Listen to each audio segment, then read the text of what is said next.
मैं पूछना चाहता हूं, आप मूर्ति पूजा में मानते भाई साहब? जी मानते हैं? क्यों, आपको लगता नहीं गलत है? आप क्या हिंदू है?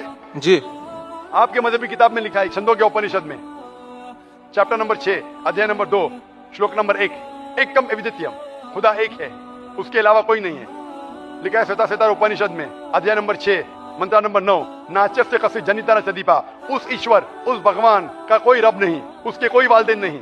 लिखा है श्वेताश्वेतार उपनिषद में, चैप्टर नंबर 4, मंत्र नंबर 19 में, न तस्य प्रतिमा अस्ति, उस ईश्वर, उस भगवान की कोई प्रतिमा नहीं, कोई अक्ष नहीं, कोई पिक्चर नहीं, कोई पेंटिंग नहीं, कोई फोटोग्राफ नहीं, कोई मूर्ति नहीं, कोई बुत नहीं।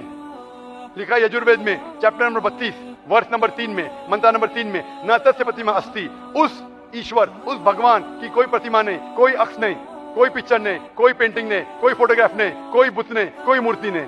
तो साफ तौर पे कई जगह आप हिंदू की मजहबी किताब में लिखा है कि मूर्ति पूजा गलत है, तो क्यों आप मूर्ति पूजा करते हैं?